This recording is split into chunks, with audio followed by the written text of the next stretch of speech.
Hey everyone, my name is Ian Robertson. I'm the technical support and design guy and training guy at GerrAudio in Canada. We distribute in Canada a variety of products, including Meyer Sound and Digico consoles and DPA microphones and a variety of other special kind of high-end audio products, Clearcom, including Rational Acoustics, which is smart. I'm going to run you through some of the basic configuration stuff with Smart, talk about some of the ways that it's utilized. Steve's going to jump in and talk about some of the ways that he utilizes Smart in his day-to-day operation. And we're going to jump over to the slideshow and get started.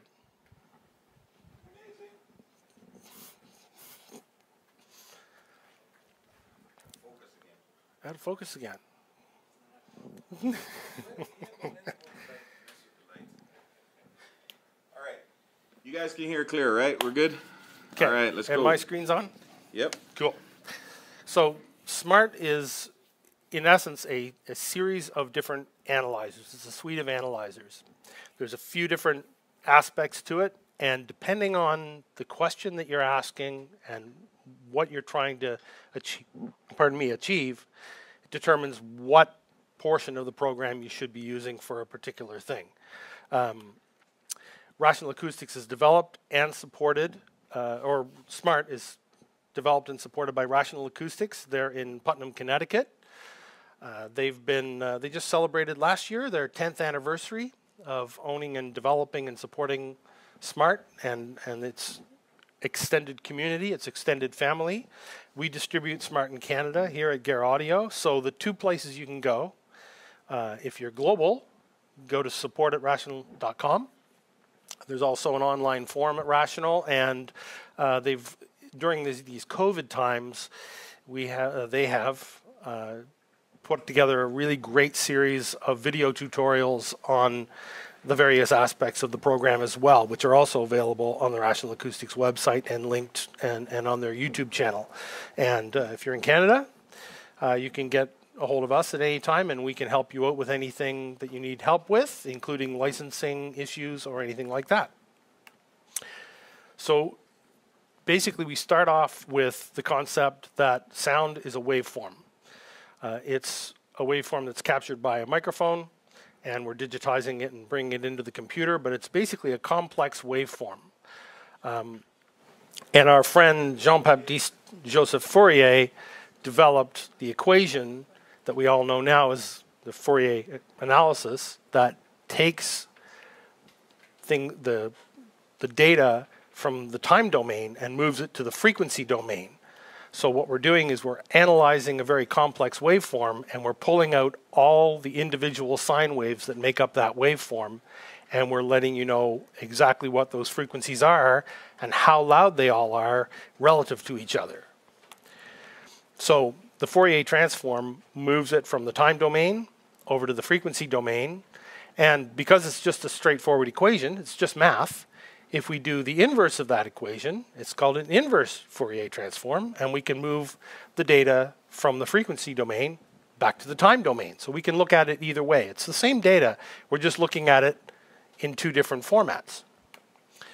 So when we're getting into the usage of Smart and measuring sound systems and acoustical spaces or an electronic piece of equipment, there's two basic measurement questions that we have, or two ways that Smart can help us. One is, what do we have? And the other one is, what do we have relative to something else? So what happened to the signal between the time that it entered the system and came out of the system? You know, that might be into a processor and out the other end of a processor, or it might be into a speaker system and out into the room and measured in the room. How are they different? How are they the same? So Smart does a couple of single channel measurements. So it takes one input and does a fast Fourier transform on that input and gives us the data result from that analysis. So we can do things like we can measure what is the input signal, what is the output signal. We can measure from a microphone and see what is happening in the room.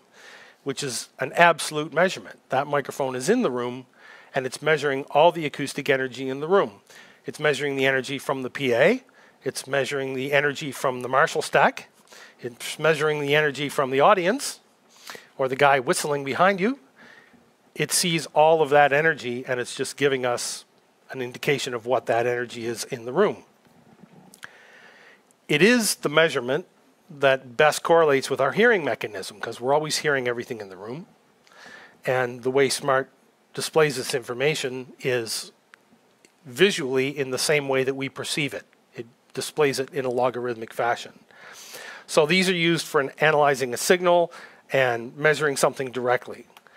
The other kind of measurement is a dual channel measurement. And that measurement is typically used for analyzing a system, or a portion of a system. So we take an input and an output and we compare them together. So that lets us know what happened to the signal as it went through the system, which is very different than the acoustical energy in the room. It's a relative measurement. It's a measurement of between 2 points in a signal chain. And it's measured indirectly. It's a computational measurement as opposed to an absolute measurement. So this is the slide that kind of ties it all together. We have a waveform. If we run the FFT on it, we get that data showed to us in the frequency domain.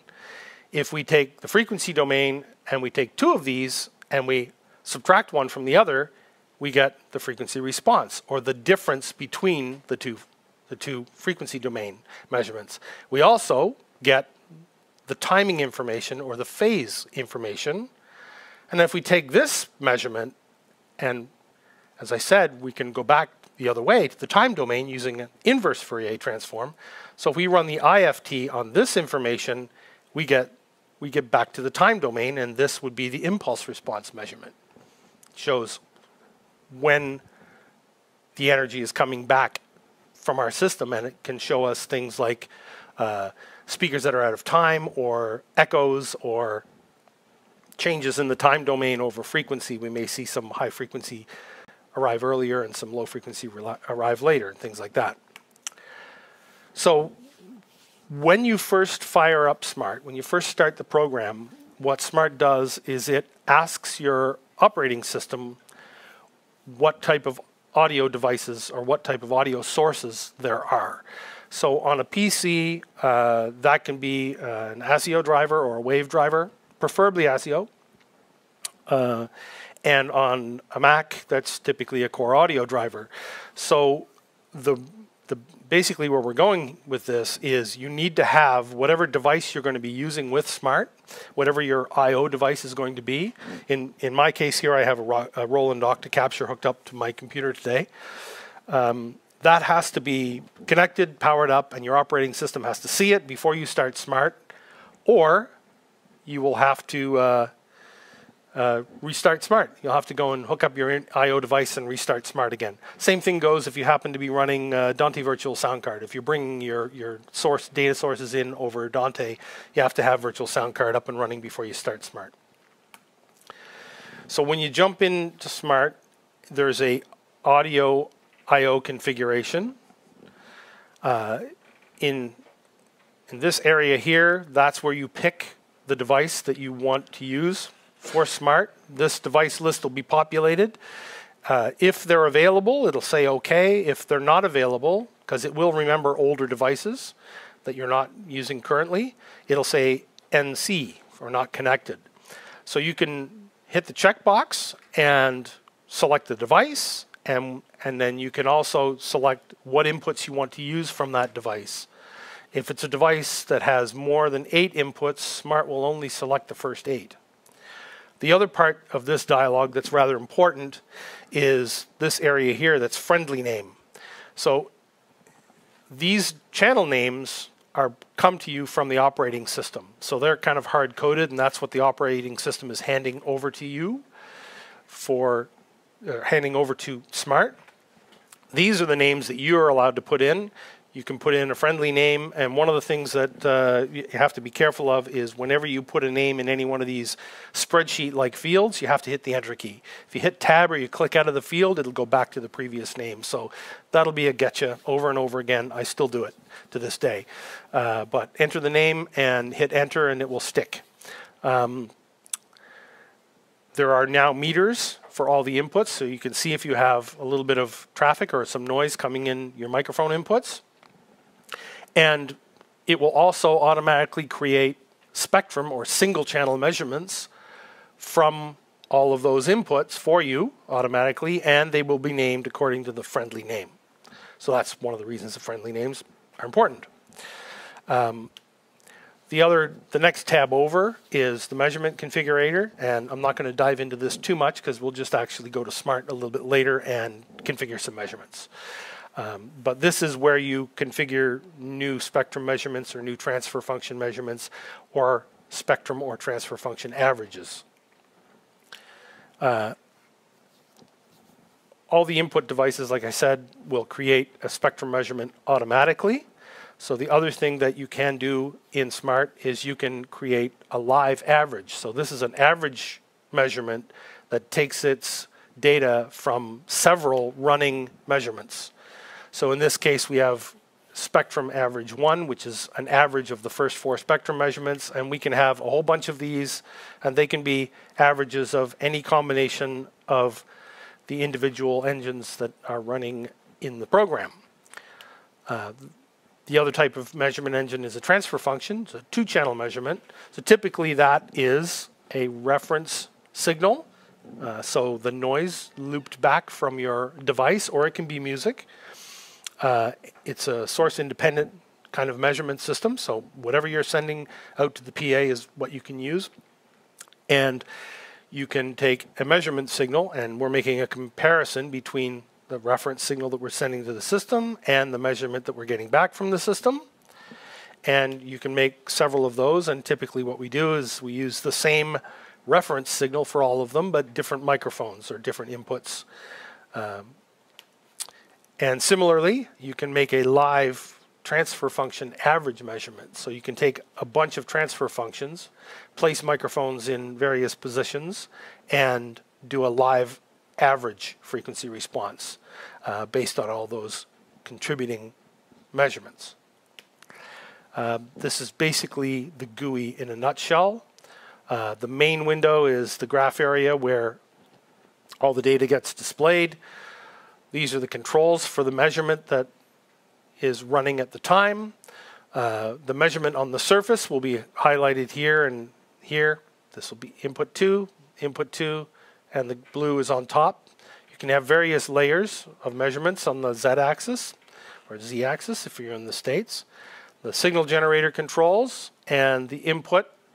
And if you hit K, you can turn that input block into a clock, which is sometimes handy when you're trying to manage your time. Spectrum, or the data bar, is where you store measurements. So we take measurement data from here. We can hit the space bar, and we can store that measurement data for later retrieval and comparison. And there is a command bar on the bottom that's fully configurable. And that is for more useful if you happen to be on a tablet PC and you want to have a big button that you can hit with your finger. So basic measurement setup is a 2-channel interface. So we have an output. We're outputting a signal, a reference signal, and we split that, and one part of it runs off to our amplifier or the input to our powered speaker or whatever we're running, and the other split comes right back into the interface. And the other one is the microphone, which comes along and comes into the other channel of the interface. And the reason we do this is because we want the same interface latency to apply to both of these inputs. Because what we want to do is we want to know what this time is accurately. So if we have an analog loopback here, this input has the same time delay getting into Smaart as this input does. And we're assured that the number that we're getting here for our latency through the system is actually an accurate number. This is a slightly more complicated setup. This is a little bit of what we're doing here today. I have an 8-channel Roland octacapture on the table.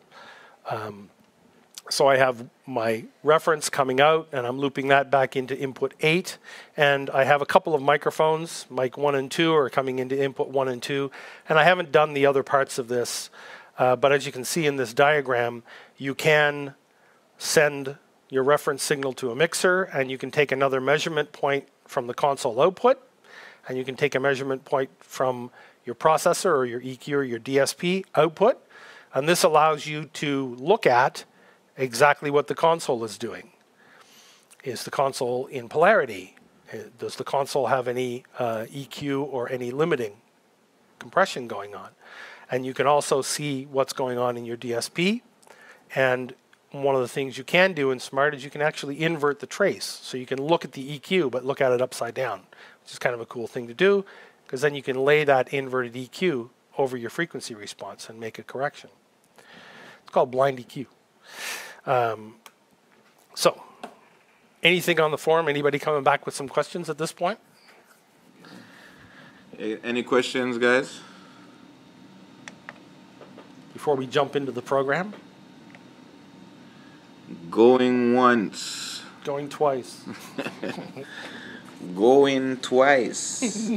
YouTube audience. Class. Anybody who's got any questions? Everybody says, Bo says, so far so good. All right, Tashawn. Tashawn, he said, real quick, do you have a question, Tashawn? All right, everybody says, so far so good. So you guys are understanding. Great, awesome. Fantastic. So I'm going to jump into the... Yeah, let's keep going, and then we'll if we do... Oh, Tashawn is asking, does it matter if I use a separate output rather than Y the output? As long as it's on the same interface. Right. As long as it's on the same box, yes, you can use a separate output. Right. Yes. And in fact, in the generator, you can set the generator to go to both outputs. Right. And I'll show you that in a minute. That's a good question, Tashawn. Anybody else has any questions? Everybody else good? Looks like everybody's good so far. All right, we're going to keep moving. Feel free to, it's a lot of information we got to cover, so feel free to drop questions as we go, and if I need to jump in and interrupt, we'll do that, but we're going to keep moving. All right, Ian. Cool. So this is the I/O config. In this instance, I have my octacapture. I'm using that. I'm using the first 3 inputs and input 8, that's my loop back. So I'm coming out my signal generator 8, coming back in here, and I'm calling that one reference.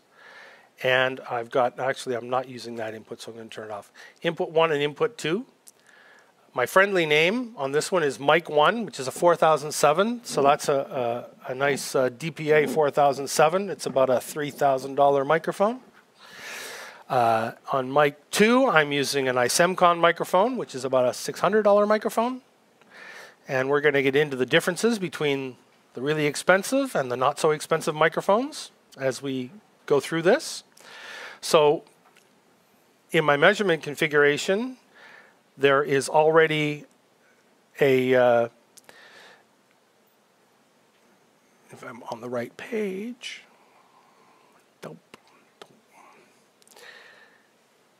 I'm just going to close that for now. If I go back to Spectrum, I don't have a Spectrum because I didn't. I have to apologize. I changed my config, so I will make new Spectrum measurements. So I'm going to call this Mic 1. It didn't make them automatically because I changed it from a previous configuration. So that's Mic 1. So now I have a Spectrum for Mic 1. I make a new Spectrum measurement and make one called Mic 2. And this one, the input will be Mic 2. So that's the name, the device that I'm getting the audio from, and the channel on that device, Mic 2. So now I have my 2 Spectrum measurements. And when you're making these measurements in Smaart, you can't have 2 measurements that are the same name. So if I make I have a spectrum measurement that's called mic 1, I can't have a transfer measurement that says mic 1 as well. So that's why you might notice that my transfer measurements are all called TF. It's just a habit of mine. I make them TF mic 1, so I know they're transfers. So in mic 1, if I turn on that, there's my spectrum measurement of my 4007. And I can change a few things about that measurement. I can go to octave banding, or I can go to, I'm going to go to the fast response. I can change that banding and look at it any way I want. So that's a basic spectrum measurement. That's the absolute energy that's in the room, and this is probably the best measurement to look at or to give an engineer when they're mixing a show, because they get to see the overall frequency spectrum in the room. And a little bit, to a certain degree, the decay of the energy in the room as well. Now, that's one way to look at it. The other way to look at it is to change this this is a single channel measurement, is to change it to a spectrograph. So if you think about the RTA, it is a whole bunch of different vertical levels at different frequencies spread out horizontally across the screen. If you take that and you tip it towards yourself, then the level becomes the difference between the black and the white, and there are colors in between. So the spectrograph becomes this kind of a thing, where it's running over time from the bottom of the screen to the top of the screen. And if you can see there's a frequency running here in the room constantly. 47 hertz is running constantly in the room. That's what that white vertical line is telling me. And if I do this,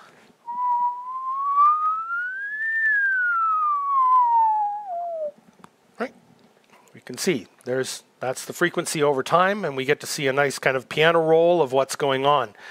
This is a really great way to track feedback, because you have a feedback thing that happens in your monitor rig, and if you use the down arrow, or the up arrow rather, you can stop this and you can scroll it back and look at the history. And then you can scroll back to the bottom again, and then it will just continue rolling. So that's the example of the two different types of single channel measurements that you can do in Smaart, the RTA and the spectrograph. If I go back to transfer mode, I'm going to turn off the second engine here. This is just the first engine that's running.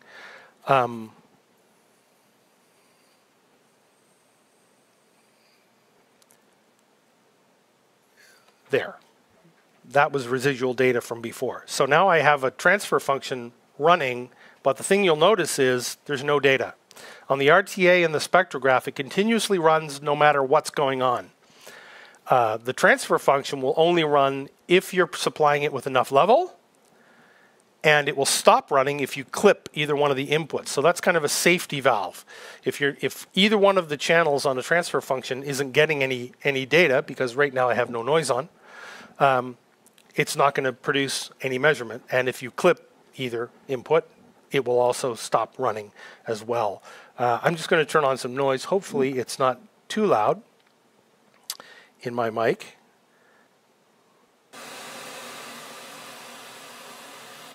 There. So as soon as we saw noise on both the measurement and the reference, or as soon as we saw signal on both the measurement and the reference, the transfer function comes alive, and you get to see data on the screen. The bottom window is the magnitude or the level, and the top window is the phase data.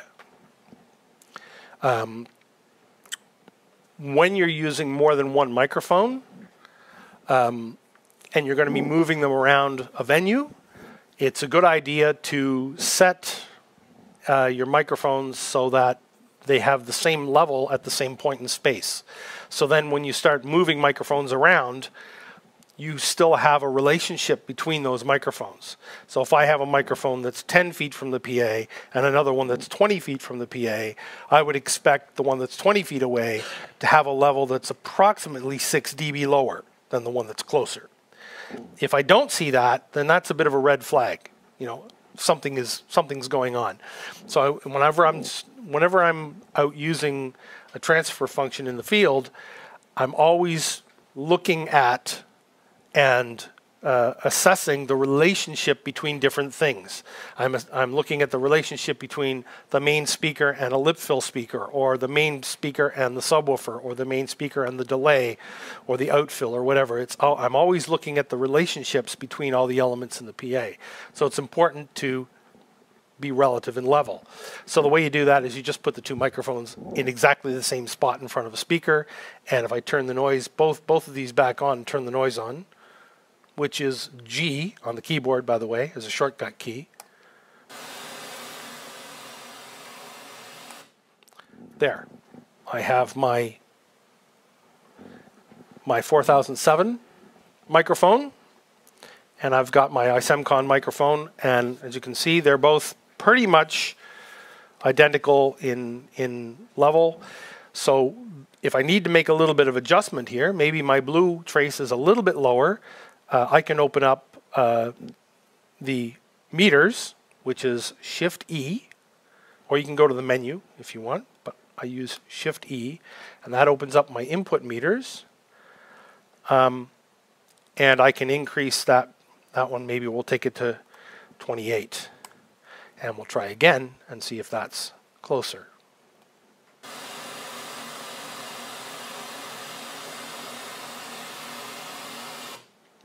There.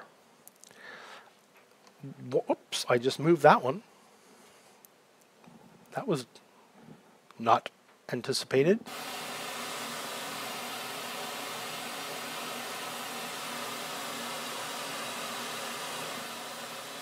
Yeah. Okay. You might notice that I'm actually controlling the octa capture from within Smaart. That's the only, there's a Smart I/O, which is a 2-channel interface that you can get there if you can find them still, because they're no longer in production, that you can control from within Smaart. And then there's also the octa capture. And what Rational is doing is they're working currently on other input devices that you can control within Smaart. So it's a handy way to not have to jump out to another program to control your whatever I/O device you're using. So that's one of the reasons I use an octa capture, is because I can control it right from within the program. Question for you, Ian. Yep. In terms of your transfer function, the averaging and the phase smooth at the top, is that kind of what you recommend for sort of basic settings to start with, that 1 second averaging 1/6 octave and 1/24 for the magnitude? In fact, I usually work 1/12, 1/24. Okay. Is usually what I do. And the phase smoothing is something that is useful when you get into areas where there's a lot of reflections and the phase trace starts to get really, just real quickly, this is a reflection. This is a hard reflection right here. 152 hertz. There are 3 things happening here. We have a huge dip in our amplitude, in our magnitude. We have a great big dip in the red coherence trace, and we have this funny reversal in the phase trace. So those are the 3 things that are usually indicative of a bad reflection. And if we look at the speaker and the microphones, we'll see a corner, and that's the reflection of the energy back out of the corner, back to the microphones again, and that's what's causing that. But those are when you get into areas where there's a lot of really bad reflections, sometimes these little reversals in the phase trace make it a little bit hard to read, and smoothing it out can help you get a better characteristic. It can help you kind of get an idea of what the real phase response is, and eliminate some of those glitchy reflections. So that's one reason to if you want to say dumb down the phase trace a little bit. But usually 1/12 and 1/24 is kind of where I kind of hover. So we have 2 measurements. So if I take the measurement on the top, which is my green measurement, my 4007, I can hit spacebar and I can save that. And it will automatically name it TF Mic 1. It takes the friendly name and it puts a -1, which means it's the first measurement that I've taken with that microphone. you can name these whatever you like. Sometimes when I'm in a venue, I will do, and it is numbered seating, I will put the seat and row number in for where I took the measurement. So if I want to go back and do another measurement, I can get back to the same place. So that's that one. And if I highlight this one, I can take the same, this is TF mic 2-1. This is, I'm storing the blue trace. So these are a couple of traces that are stored now. And they come up, when you store them, they come up visible. And if I want to hide them, I can just cross them off with the X over the icon. And the same way, if I want to hide a live trace, I just cross off the round ball with an X. So these are my stored traces that I'm looking at now, toggling them on and off. And then these are the live traces. So one of the little things I wanted to illustrate by doing this is now there's a relationship between these two microphones. We know that they're matched, that the sensitivity on our input is matched. So from this point forward, I don't want to change my inputs. This has nothing to do with SPL. This is just making sure that I have the same level coming into Smaart from both microphones. It's dBFS, or dB full scale is what we're looking at now. So if I move one of these and I look at this measurement again, the first thing I'm going to do is now these were properly timed before. So now I've moved the microphone, so the time it takes for the sound to get to the microphone is going to be a little longer. So I'm going to have to adjust the delay in Smaart on my reference signal so that the two match up again. So the process for doing that is a find command. So I'm going to turn on the noise, and then I'm going to hit find and go through that process.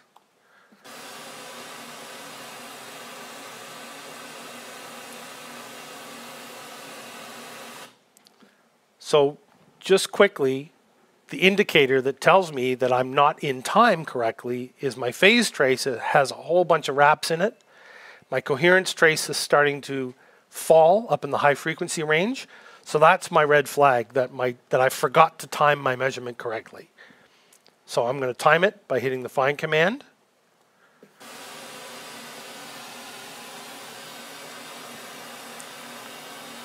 And I'm going to accept the time and insert it.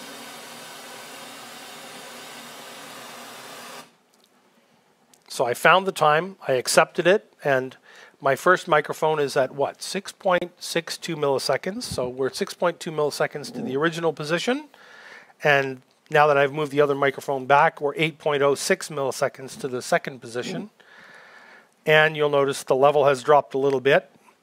But you'll notice another thing that's interesting too, is that you can move any one of these traces up and down in the screen and offset them. So if I grab this blue trace, I can actually drag it up and put it over top of the green one. And this trace offset up here, 4 dB. So I have 4 dB difference in level between the first microphone mic position and the second mic position. But the other thing that you'll also notice is that the frequency response is quite different, especially below 1K. So, which kind of brings me off to a little side topic, and that is not to get too hung up on spending a whole lot of money on a bunch of really expensive microphones. Because the place where you actually put the microphone to take the measurement is way more critical and changes your measurement way more than the difference between the cheap mic and the expensive mic. For people who want to have a kit of microphones, maybe 8 microphones, what I might recommend is that you buy a bunch of middle-of-the-road microphones and one good one. And then you can compare, you can take all your microphones out in the field, and when they fall over, not if they fall over, when they fall over, because they will, then you can take them back and you can compare them with your good microphone at home and make sure they're still within spec, and then carry on using them with some degree of confidence. When would be a situation where somebody would want to have multiple microphones, for example? Multiple microphones gives you the ability to live average multiple positions in the space. There's 2 ways that you can do an averaging in Smaart. You can take a whole bunch of individual measurements and then average them together, stored, saved measurements, or you can run several microphone positions live and look at the average, the live average, and make decisions on your live average trace as opposed to individuals, which is, there's some reasons to get into that too.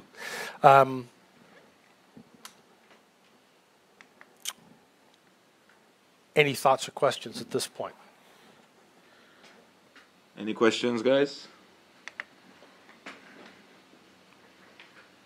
Do you want to jump in at this point? Yeah, so just to reinforce, I guess, what Ian was talking about now in terms of live average, having, let's say, for the guys who are in Jamaica, for example, a festival like a Sumfest where you have a massive 16-box or 12-box line array hang, and you want to see what the PA is doing over distance, having multiple microphones allows you to look at the different zones at the same time live, versus having to take a trace, move the microphone, and not necessarily get that microphone back to the exact same spot.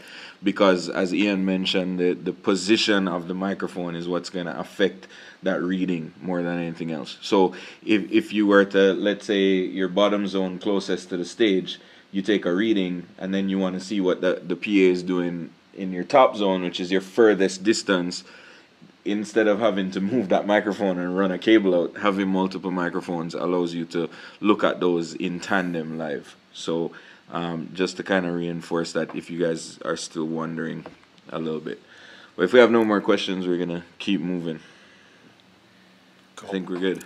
So the other thing that you might notice is I move this microphone. I have a cancellation in the first microphone here. It's pretty dramatic.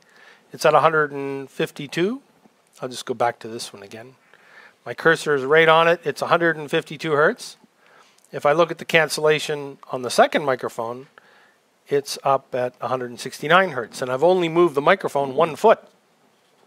So you can see how much change happens. What we see every time we move a microphone is we see the cancellations and the negative impact of that specific spot in space. It might be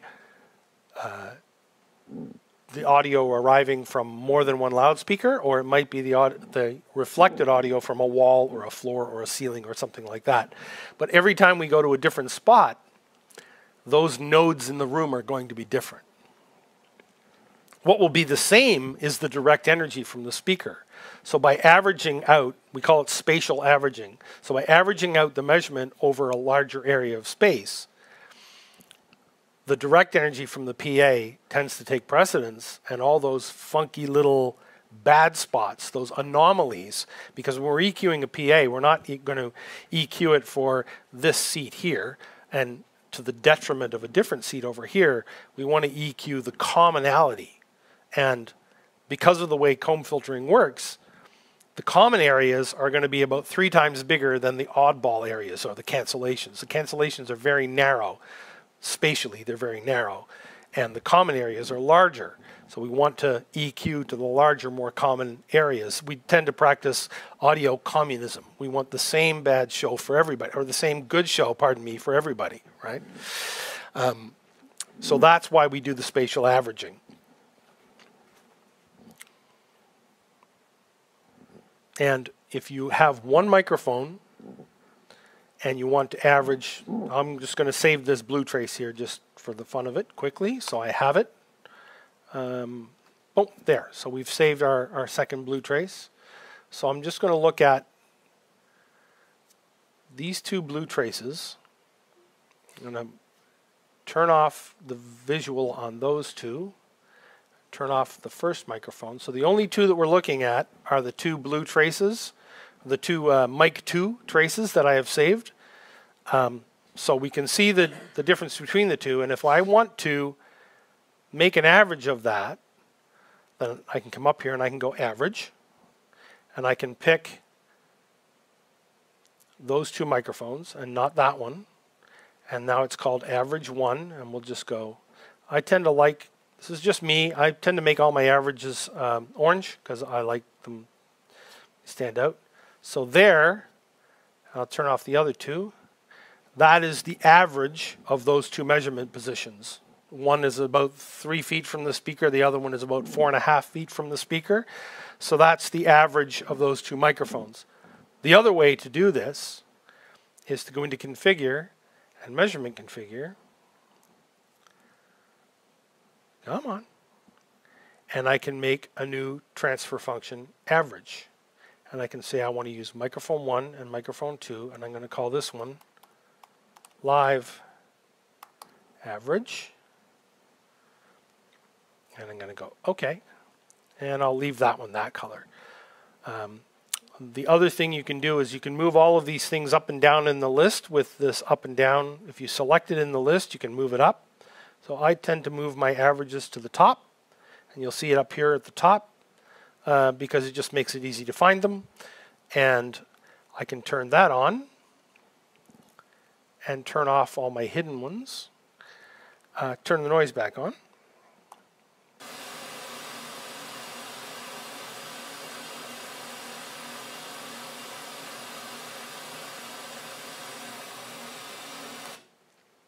So there I have mic 2 is on the surface there. That's in the foreground.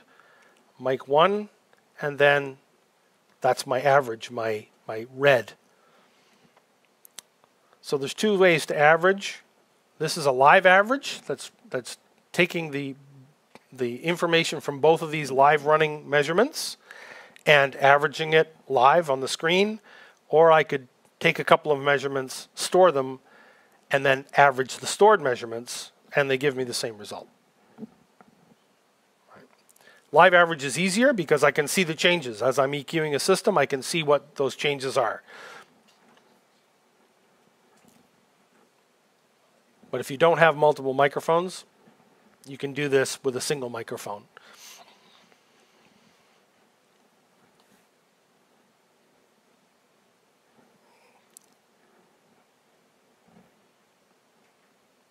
So I'm not going to get into the phase trace just yet. I'm going to jump back into some other stuff here. And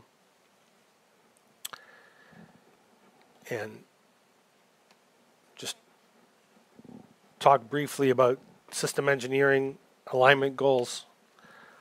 So one of the most important parts that is often overlooked is to make sure that everything works properly.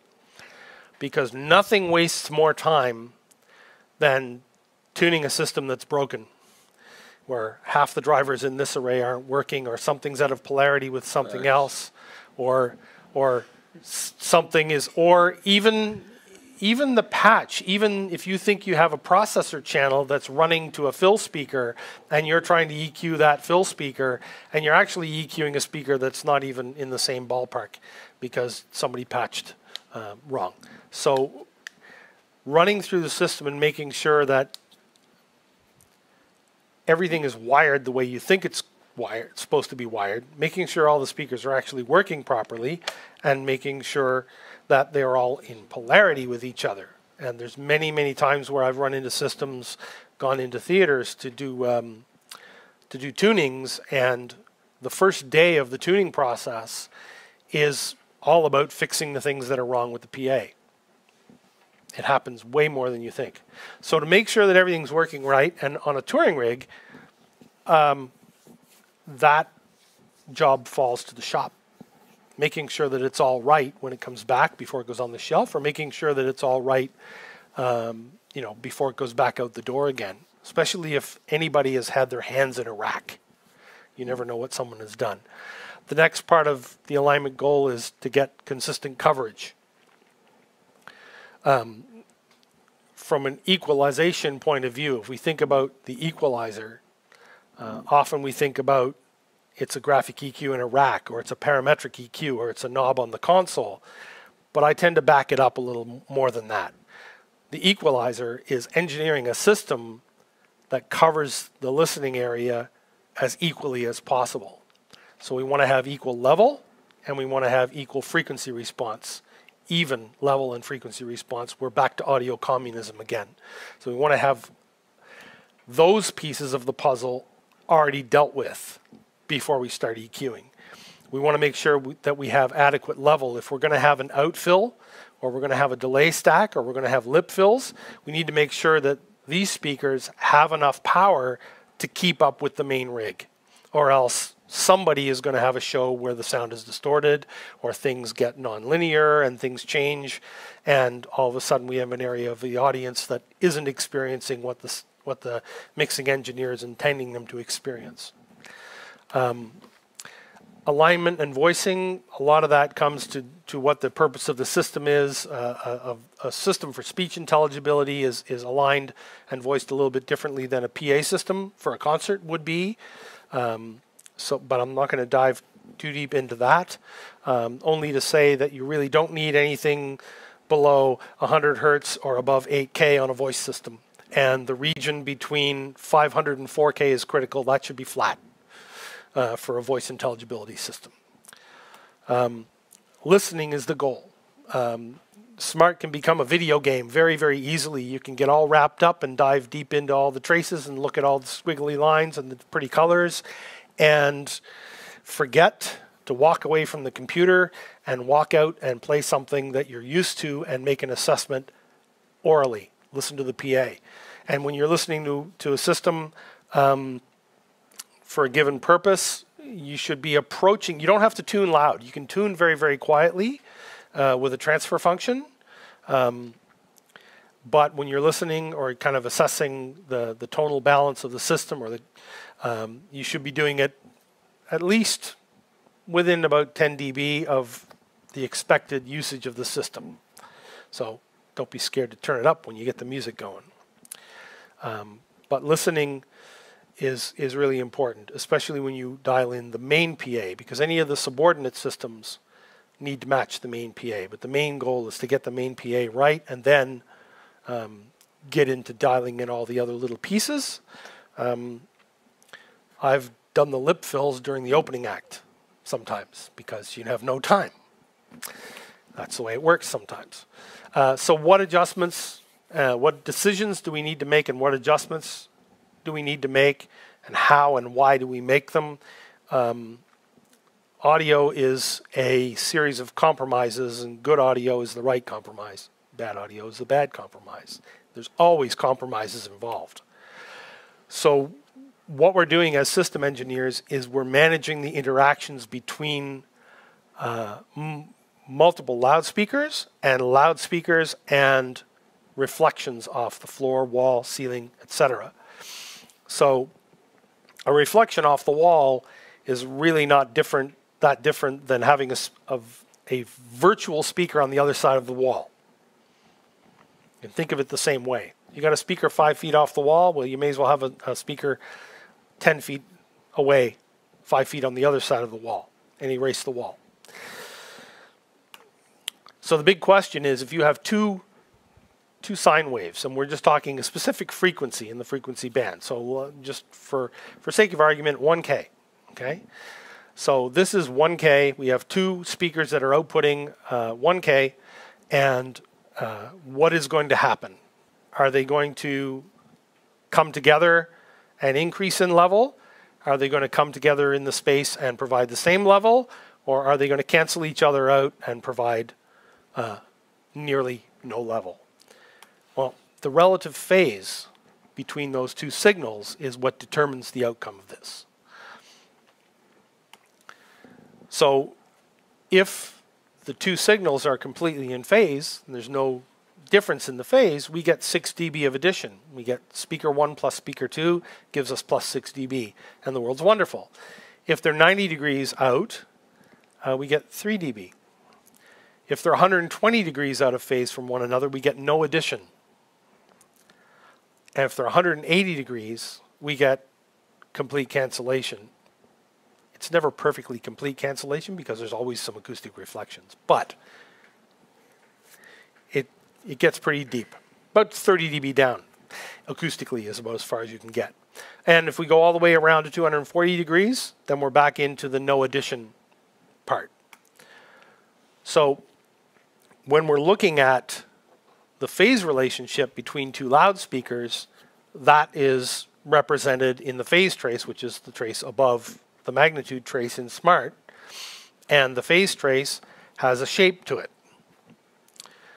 The first thing that we have to do, which is what we did earlier here, we adjusted the time of our reference signal. We delayed it back in time because the reference signal is immediate. It comes out of the process. It comes out of the interface, comes out of my octocapture, and goes right back in. It's a direct connection right back in. So it's the fastest arrival of the signal generator back into Smaart.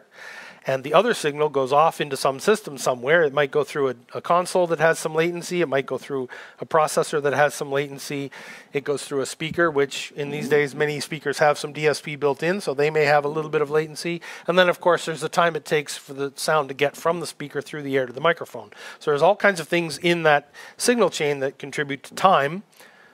So in order to get a good measurement, we need to delay that reference signal back in time so it matches perfectly with the signal that we're getting from our microphone. If the phase trace is tilted upward on the left side of your screen, that means that the measurement is late. The energy coming from the speaker is late compared to the reference. If the phase trace is flat, it means that the measurement and the reference are perfectly aligned. They're on time with each other. And if the phase trace is tilted up to the right side of your screen, it means that the information, those frequencies coming from the system are ahead of the reference. They're leading the reference.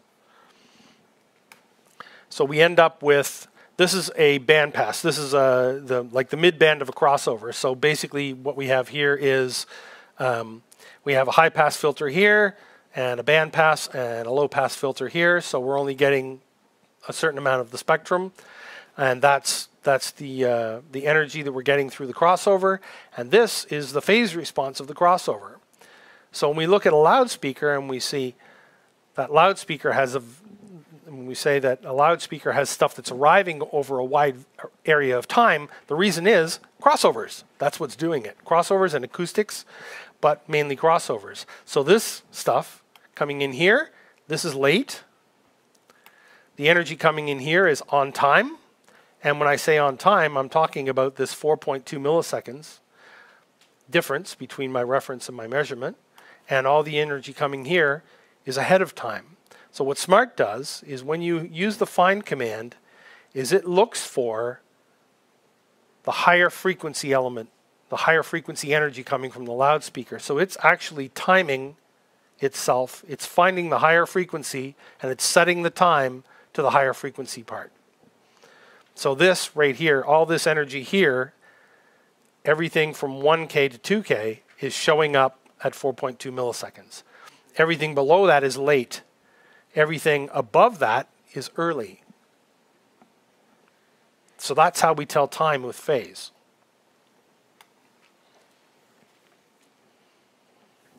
So these speakers interact with each other at what we call crossover points. And most people are familiar with this kind of a crossover because we think of a crossover as a black box in a rack, and it crosses over between the subs and the mids, and then there's another one that crosses between the mids and the highs, or whatever. So this would be a spectral crossover. We're coming out at 100 hertz, or 1K, or 1.5, and this driver picks up. So this point here, where everything is equal energy, that's the only place that it worries me. That's the only place I care about it. Because that's where those interactions are going to happen. And this is a spatial crossover. It's still a crossover. This is a crossover between the coverage of this speaker and the coverage of this loudspeaker. Over here, this speaker is dominant. It really doesn't care how early or late the information from this speaker is because it has control. It's 6 or 9 dB louder than this speaker. And the same up here. The place that matters, the critical point, is the point where they're equal energy. That's where the most addition can happen, and that's where the most destructive cancellation will happen. So, comb filter. If it's equal level, you get a huge cut. If there's 3 dB level difference, the cut isn't nearly as bad. And if there's 6 dB of difference between the two sources,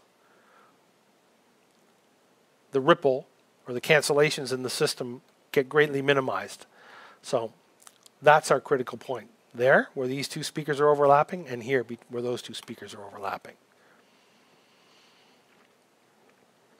Relative phase is the key. We need to solve the problem at the source. The closer to the source, the more effective the solution. So here's a quick little example. We got a speaker on a stick. We have a little room with a few rows of chairs and a hard wall at the back. So we've got sound coming from the speaker to this person. It's going to be at a certain level. And we have some sound coming back here, and it's dying down as we get along. And then it bounces off the wall and comes back to this person again. So we've basically got the same level of energy arriving late off the wall to this person. And we have a cancellation at that location because of that. We can't fix this with EQ, because if we try and EQ to fix this, all we're going to do is put more energy at that same frequency on the back wall and have just as much of a reflection, so it's not going to fix the problem. And we're just going to increase that level, so we're going to have this big 1K boost here for this poor person, and they're not going to like it. So the solution is raise the speaker up, aim the speaker directly at this person. This is going to be less level because we're off axis of the speaker, and we dampen it with some absorption on the back wall, and now the reflection is much, much less. The ratio of direct to reflected is much more in favor of the direct, and they're no longer, those signals are no longer equal energy at this guy's head, and we've solved our problem without touching an EQ or a delay or anything. So the tools in order of use, if you can do acoustic design changes or treat the room in some way, then that's the first thing. Choice of equipment, maintenance of equipment, system design, designing to align. If you can pick a speaker, if you have a small area to cover and you pick a speaker that covers only that area, then that speaker isn't going to bleed into the other area where you have a main speaker. So you're going to have a smaller area of overlap. It's about minimizing those areas of overlap.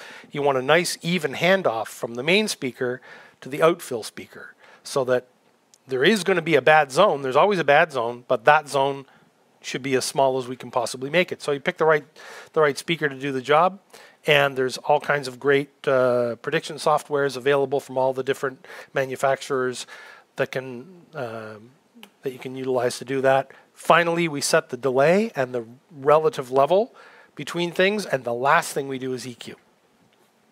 Because once you have all these other pieces together, you have a system that should be cohesive. And then it's just totally making this speaker sound like that speaker.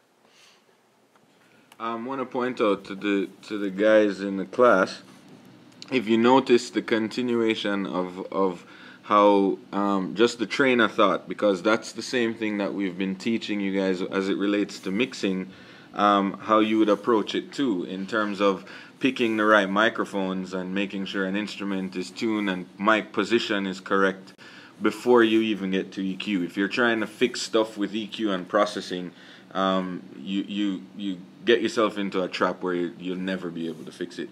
So it's funny how, like, we didn't even have this conversation, but it's that same train of thought. So as you go through these master classes and you go through these courses, you start to realize that it's that same common way of approach and thinking, right? Anybody got any more thoughts or questions on anything at this point? Any questions? You guys awake? I'm not putting anybody to sleep. Any questions? Any questions from the class? Calibration? Yeah, we can do that. So I guess we can get Steve to jump in. You guys have seen Steve on my Learn from the Pros. Do you have a calibrator here? I do. Okay. So everybody says so far so good. See, that's why Ian's one of the best. That's why Clear. That's why I don't want to come in. There's nothing more I can add. You know, I'm learning stuff here.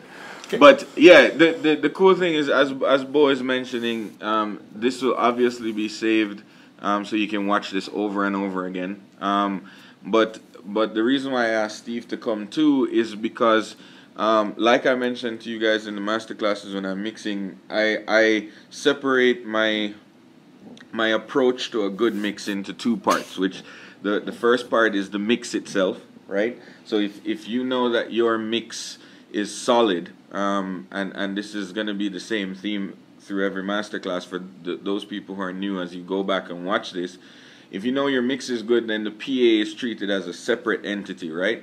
So once the PA is designed correctly, for the space that you're in, you go through those steps that Ian just talked about, and then it's aligned and tuned correctly, then your mix is going to translate all the time, minus minor changes. So obviously, Steve being my guy for pause for PA techs, as it relates to PA techs in the city, and whenever I can get him out, he's the guy who comes out. I wanted him to talk a little bit now about how we started, what his approach is to when we go into a venue, and he'll cover a little bit of Tishan's question on calibrating and SPL monitoring, because that's a very important part of what we do in some venues in the city. So maybe real quick to segue into that, before you go, Ian, I'll grab my calibrator if you want to give the class a little demo on what's going on inside Smart in the calibration window. So the other part, there's 3 tabs to this I/O calibrator, the configurator. There's the I/O configuration, then there's the measurement configuration, and then there's the SPL configuration. So until we have a microphone actually calibrated, Smart will only allow me to look at things in dBFS, so decibels full scale. So it's how many dB down from a full scale input that we're looking at coming in on our Octacapture or whatever interface you happen to be using. So you can then go back to the I/O configuration, and you can pick any one of these inputs, and you can hit calibrate. And typically what we do is we calibrate for a sensitivity of 94 dB, which is 1 Pascal, and the calibrator, is your calibrator 94? 94 or 114. 94, okay. I'll show this off in the camera a little bit so you guys can get an idea of what it is. There we go. So what this is doing inside of Smart is it's going to measure the 94 decibels from the calibrator, and it's going to give us an offset, and that offset is the difference between dB full scale and dB SPL. And then from that point on, once a microphone is calibrated, then we can use it as an SPL reference, and we can create meters and do a bunch of different things and display stuff. We can make great big meters on the screen for the front of house engineer so that they can behave. And anyway, I'll leave it over to you. Cool. So what I'll do, just real quick while we're talking about it, is I will throw, oh, sorry, I got to take my 1/2-inch adapter off of here. 1 second, guys. Unprepared for this part of the presentation. While Steve is getting his calibrator sorted, why this is important, the obvious reason is if you're mixing a festival or an outdoor show and you have a decibel limit, but I know a lot of you guys mix in churches. Usually, you know, like every church has their sort of sweet spot for a decibel limit, and it really all depends on your congregation. So some congregations, and that usually goes right along with in direct proportion to the ages of your congregation. So if you have a congregation that's a little bit of an older average age, your sweet spot for decibel is going to be a little bit lower than if you obviously have a younger congregation. So understanding how to get an accurate SPL reading to as you mix. So you may not be using it necessarily in a system tech standpoint, but understanding this as a mix engineer and how to read it and keep you in a comfortable place while you're mixing is also important.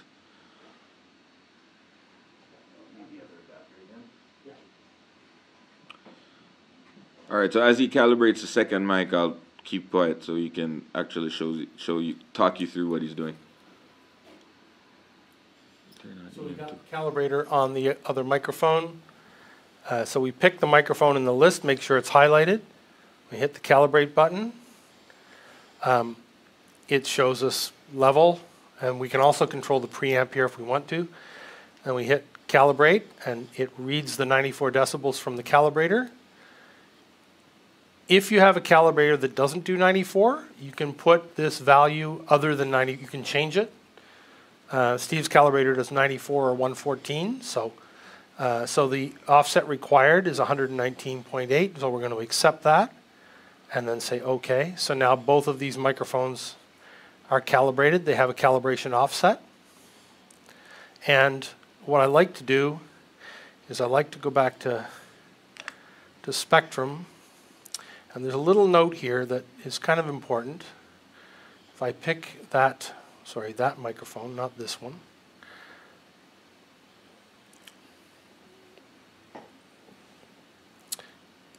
If you want to see SPL on the spectrum measurement, there's an option under Spectrum that says plot calibrated level. And when you do that, it will change and it will take on the calibrated SPL, and then you can come back and that should be there. And the reason we use 1/3 octave when we do this is because we have to remember we're actually looking at a limited frequency. If I look at 1/6, it's split between two bars because the bars don't land exactly on 1K. So the way it works is if you want to look at SPL, if you want to actually measure SPL in the spectrum measurement, you need to run the spectrum at 1/3 octave. And that's what you do when you tune a cinema system, as a side note. And I can pick this and pick that microphone now, and it should tell me 94. I've picked the input source, and I can pick the different metrics of dB that I want. And there we go. That's it. There we go. Excellent. So we'll take the calibrator off just for now. So there's not much I can add really to the Smart portion of this program because Ian went through it so thoroughly. So basically what I'll sort of talk about is what Jason was introducing me as, what does an engineer want when they walk up to a system. So in our transfer window, if we hit our noise again, oop, I think I'm on the wrong mic. There we go.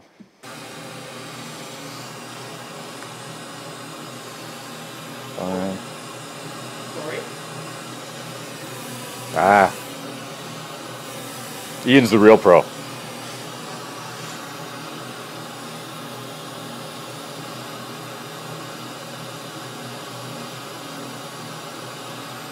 There we go, we got our trace back. So now, realistically, if we were looking at, say, a combination system between our main and our tops, what would be a good target frequency response to look to in our magnitude window that would make a guy like, say, Jason happy when he walks up, unmutes his master bus on a mix. So I'm going to switch over to Compass real quick. And then we're going to take a little measurement. Well, actually, first I'll save a measurement.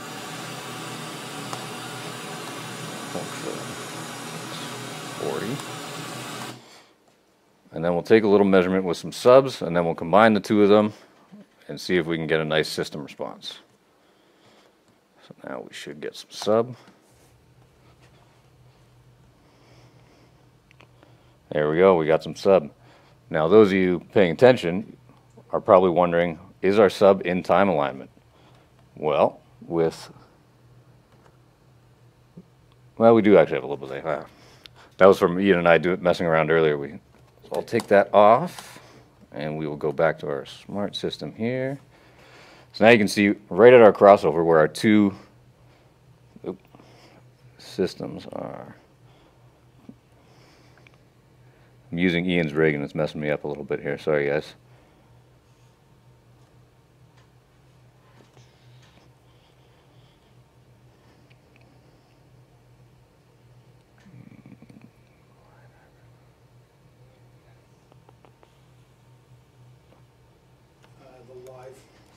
Live average. The live one is still on.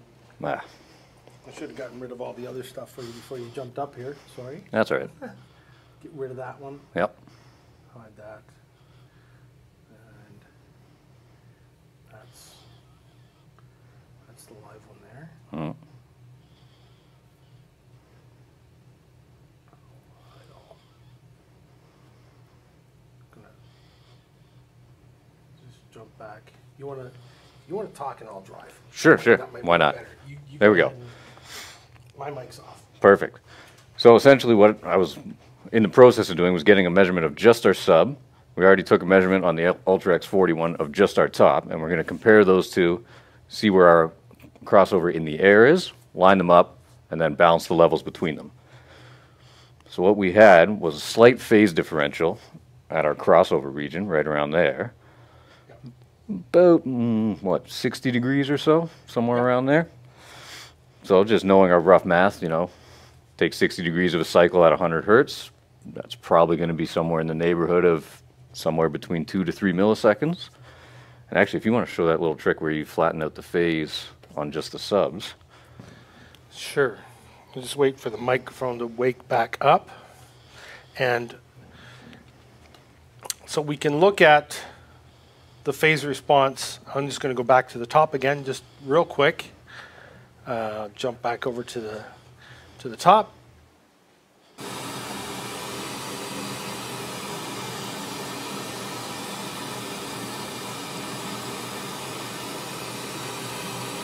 What's that other trace there? Not at all. I'm trying to figure out what that other red trace is. Oh, that's why. It's the live average. There we are.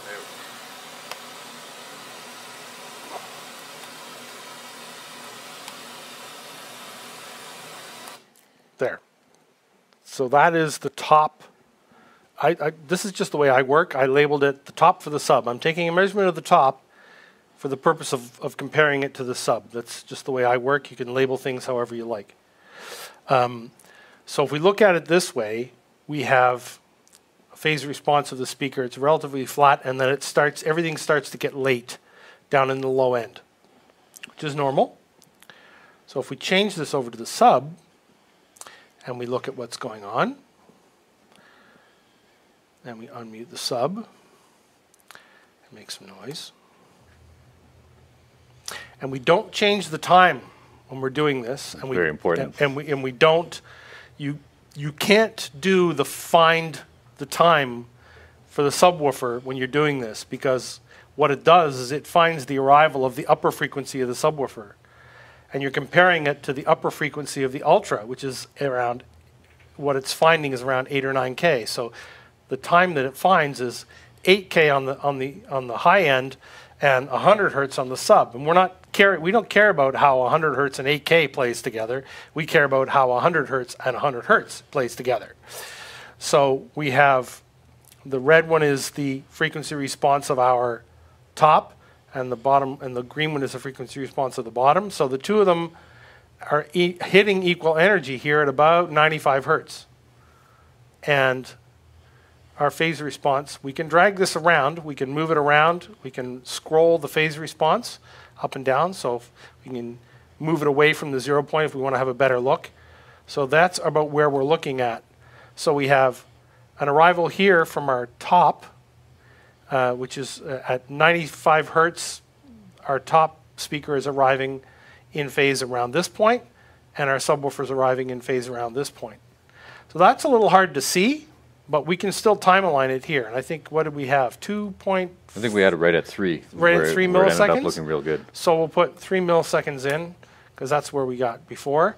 And there, that pushes our sub-phase right down, right in line with our top phase, right at that frequency. I don't really care what it's doing down here, because the sub's doing its own thing at that point. The sub is it's isolated. not interacting with the top. Right. And same thing once we get higher up, the two of the elements aren't interacting with each No, other. So. we're only worried about where they're playing at equal energy.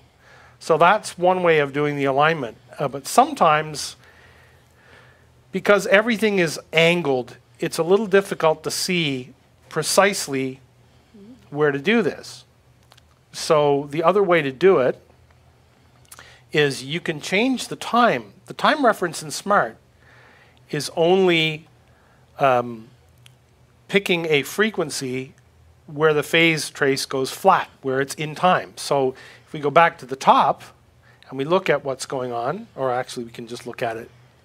Just look at our stored trace. If I look at the stored trace and I just zero this out, it'll become obvious. And I'll kill the noise. And try this. So our top speaker here, if I highlight that, this is where Smaart is timed to. It's timed way up here. All of this information is coming in at 6.62 milliseconds.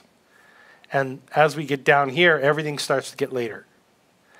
So if I can change this time, and what will happen is relative to my measurement, relative to my reference trace, this stuff will start to arrive earlier. And this stuff will become more and more in time with my time offset in Smaart. So I'm going to do that. Go back to the top.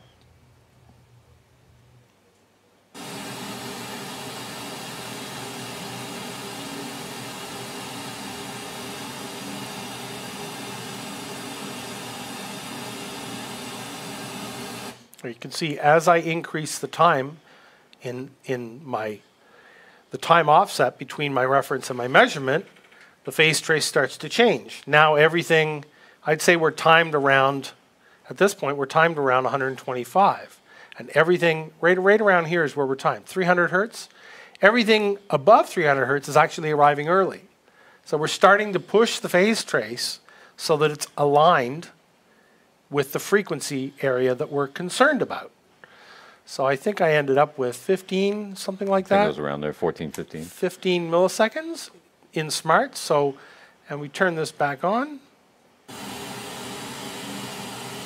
15, 16.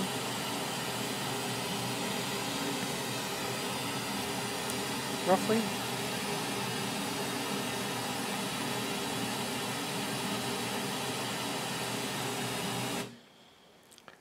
So now, basically what we have is we have Smaart timed to the arrival of the frequency that we're concerned about, right around that 90 hertz area. If we go back to the sub,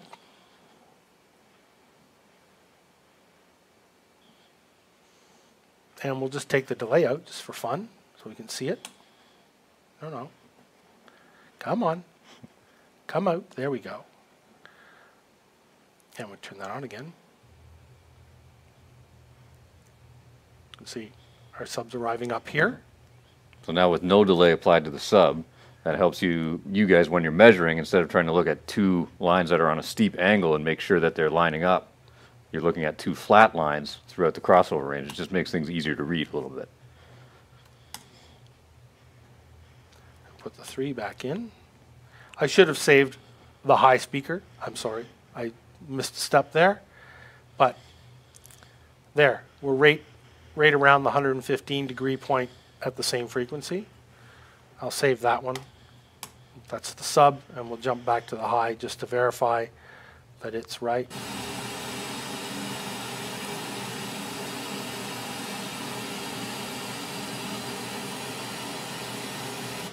There.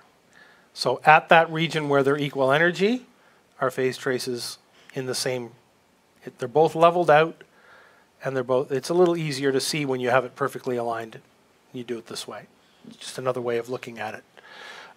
All we're doing is we're pushing the reference later and later so that our phase trace lines up with the frequency range that we're interested in. And sometimes this is an easy way to get a clearer picture, especially in a difficult area.